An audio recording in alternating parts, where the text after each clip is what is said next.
सर्दियों में dry air बहुत ज़्यादा हो जाती है। इसकी वजह से आपकी लंग इरिटेशन होती है। आपका एक अल्लाह ताला ने एक निज़ाम बनाया हुआ है आपकी इम्यूनिटी का।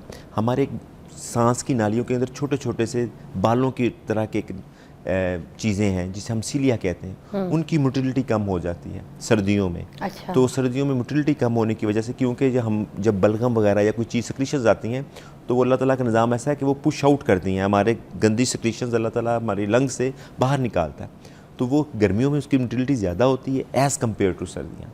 तो इस वजह से भी ये चीज़ें होती हैं जिससे आप कह रही हैं कि इम्यूनिटी कम हो जाती है। ये मतलब जो हम जिसे समझ रहे हैं कि बच्चों को बार बार बुखार हो रहा है ना, हाँ जी। तो हमें लगता है कि बच्चे शायद कमज़ोर हो गए हैं, हम उनको क्या मतलब इम्यूनिटी बढ़ाने के लिए फिर हम क्या कर सकते हैं? देखें, ये मल्टीपल टाइम्स मैं आपके शो में आता रहा हूँ, मैं मल्टीपल टाइम ये बताता रहा हूँ कि इम्यूनिटी जो ताकत बढ़ाने के लिए ना दो ही चीज़ें हैं। एक तो ये है कि डाइट, न्यूट्रिशन, कि बच्चों की न्यूट्रिशन अच्छी हो, और दूसरी चीज़ है वैक्सीनेशंस।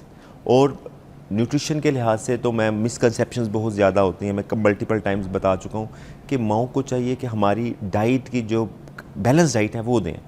कुछ माएँ दूध पे बहुत ज़्यादा तवज्जो देती हैं, कुछ माएँ बच्चों को बाहर की पैकेट वाली चीज़ें देने से उनको ये ख्याल होता है कि मैं कोई पैकेट वाली चीज़ दूँगी, जो ब्रांड की चीज़ें दूँगी तो इससे ज़्यादा इंग्रेडिएंट्स है इसके अंदर, तो वो बच्चे की ताकत में इजाफा होगा। ऐसा बिल्कुल नहीं होता। एक चीज़ याद रखें, आजकल जो सारी वर्ल्ड है वो ऑर्गेनिक चीज़ों की तरफ आ गया।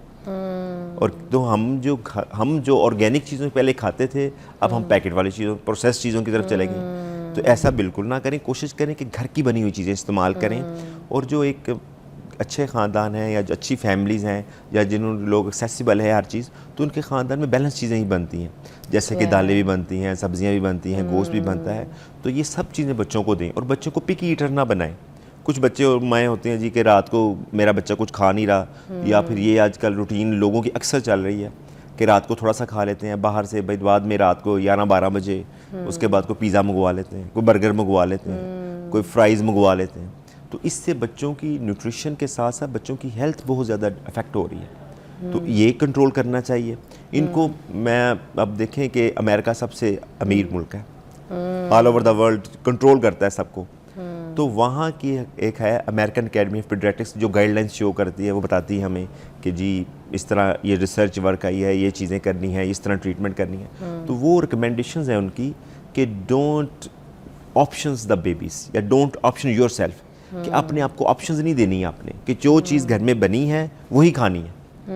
बच्चों को ये ऑप्शन ना दें कि मेरा बेटा ये नहीं खा रहा, मेरी बच्ची ये नहीं खा रही, तो मेरा बेटा मैं ये ला देती हूँ। बिल्कुल ये ऑप्शन नहीं देनी आपको। जो घर में चीज़ बनी है वही खानी। और ये पहले हमारे घर में होता रहा, ठीक है, पहले शायद आप ये शायद बेहतर समझ सकती हैं। हमारी अम्मी भी यही करती थी, अगर चावल भी देने होते थे तो एक हिस्से में देती थी, कहती थी चावल थोड़े मिलेंगे, उसके बाद एक रोटी खानी है। हाँ जी, या आधी रोटी खा लो, आधे चावल खा लो। चावल भी मॉडरेट में, इतने नहीं कि रोज सुबह शाम चावल ही खिलाती रहे। हाँ। तो हर चीज़ की मिकदार में घर की चीज़ें खिलाती होती थी। पहले आपकी अम्मी भी, सारे जितने सुन रहे हैं ये लोग, यही घर का माहौल था। जी बिल्कुल यही है। कौन सा रात की मिडनाइट डीले आती थी या फास्ट फूड आते थे, कुछ भी नहीं होता था। जी बिल्कुल बिल्कुल सही कह रही हैं। तो ये बच्चों की एक तो इम्यूनिटी लूज़ करती हैं क्योंकि उसमें न्यूट्रिशन नहीं होती, कैलोरीज ज़्यादा होती हैं। इसको कहते हैं एम्प्टी कैलोरीज, कि आपकी वजह से एम्प्टी कैलोरीज है कि न्यूट्रिशन कोई नहीं है, बस आपका वेट गेन हुई जा रहा है और उसका फ़ायदा कोई नहीं होता, और इससे आपकी जो है ना इम्यूनिटी लूज़ होती है। और सेकंड चीज़ है वैक्सीनेशंस।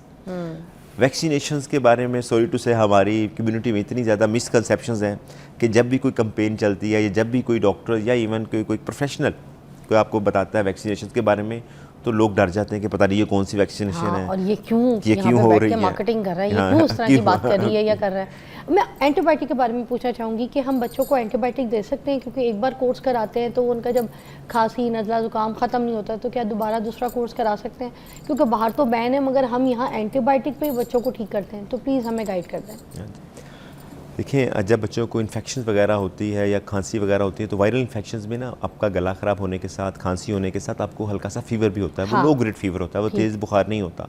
लेकिन थोड़ी देर के बाद, 3-4 दिन गुजरने के बाद, क्योंकि बच्चों की अगर इम्यूनिटी लो हो जाए वायरल इन्फेक्शन की वजह से, गला ख़राब हो जाए, बुखार तेज़ होना शुरू हो जाए, उस सूरत में आप एंटीबायोटिक्स दे सकते हैं।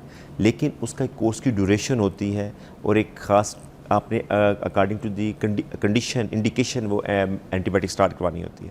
लेकिन कुछ लोग ये होते हैं कि उनका ये ख्याल होता है कि मैंने बच्चे को आज एंटीबायोटिक दी है तो ये फ़ौरन ठीक हो, और इसके सिम्टम्स जो हैं फ़ौरन रिलीव्ड हों, वरना वो फिर किसी एक डॉक्टर के बाद दूसरे डॉक्टर के पास चले जाती है। देखिए ऐसा बिल्कुल नहीं करना चाहिए।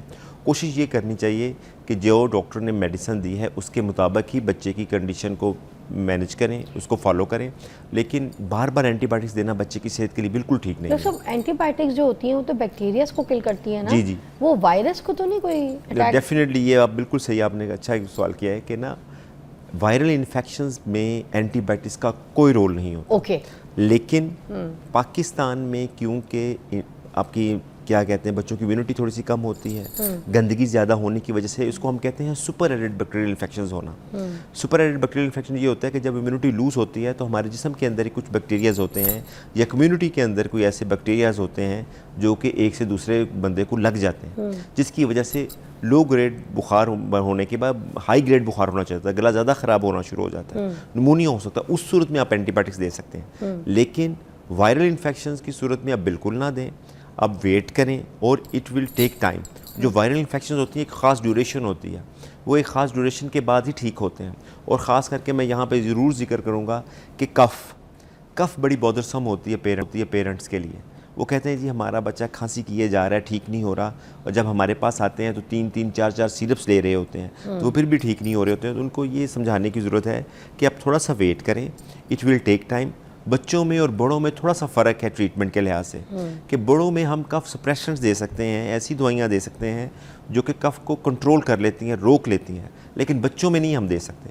तो ये जो नमक वाला पानी होता है, ये नाक से निकलवाना, स्टीम करवाना बच्चों को, क्योंकि जब दवाइयाँ इतनी नहीं देनी तो फिर कुछ ऐसी हर्बल ट्रीटमेंट्स तो होनी चाहिए या घरेलू ट्रीटमेंट तो होनी चाहिए जो बच्चों को नुकसान ना दे।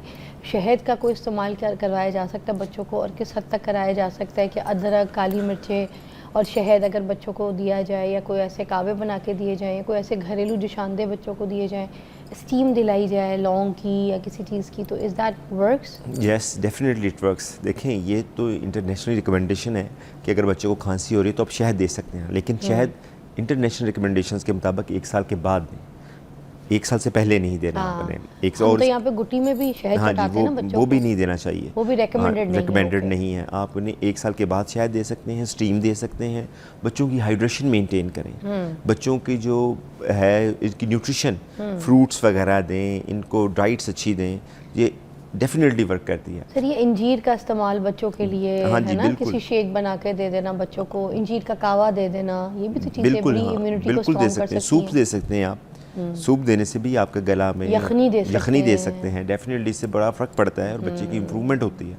तो ये देनी बच्चों को बोतलों में दे सकते हैं, यखनी छान के बना के कर सकते हैं, दे सकते हैं, लेकिन कोशिश करें कि जो यखनी होती है या सूप्स होते हैं वो थोड़े से गर्म हों बच्चे के, ताकि आपको सूदिंग इफेक्ट आए, सूदिंग इफेक्ट हो। क्योंकि अगर आप वो बोतल में दे देंगे तो वो अगर वो ठंडा हो गया तो फिर उसका टेस्ट भी डिस्टर्ब हो जाता है। और कोशिश किया करें बच्चों को जब भी कोई चीज़ दें तो फ्रेश दें बना के। सही बात है, जितनी चीज़ आप फ्रेश देंगे उसकी न्यूट्रिशन भी ज़्यादा होती है। फ्रिज में गर्म करके ठंडी करके ना दें, तो इससे ना वो बच्चों की हेल्थ पे भी असर होता है। कोशिश फ्रेश बना के चीज़ें दें। क्या बात है। हाँ जी, तो डेफिनेटली जो हर्बल चीज़ें हैं उससे बहुत अच्छा इफेक्ट आता है, ये चीज़ें देनी चाहिए बच्चों को। Thank you so much doctor Shahnam, बहुत अच्छा आपने गाइड किया। और आखिर में भी ये बोलूँगी कि सर्दियाँ आ गई हैं, मगर वो कहते हैं ना हमें शर्म कोई नहीं आई है। फिज़ी ड्रिंक्स अभी भी चल रही हैं बच्चों के साथ, समझ जाइए। यहाँ पे तो ठंडी चीज़ जो तासीर है, ठंडी तासीर की चीज़ें वो मना कर रहे हैं ना कि आप लोग ठंडी फिज़ी ड्रिंक्स दे रहे हैं। चाहे गर्म हो ठंडी हो, जहर है मत दें। ब्रेक के बाद मिलते हैं।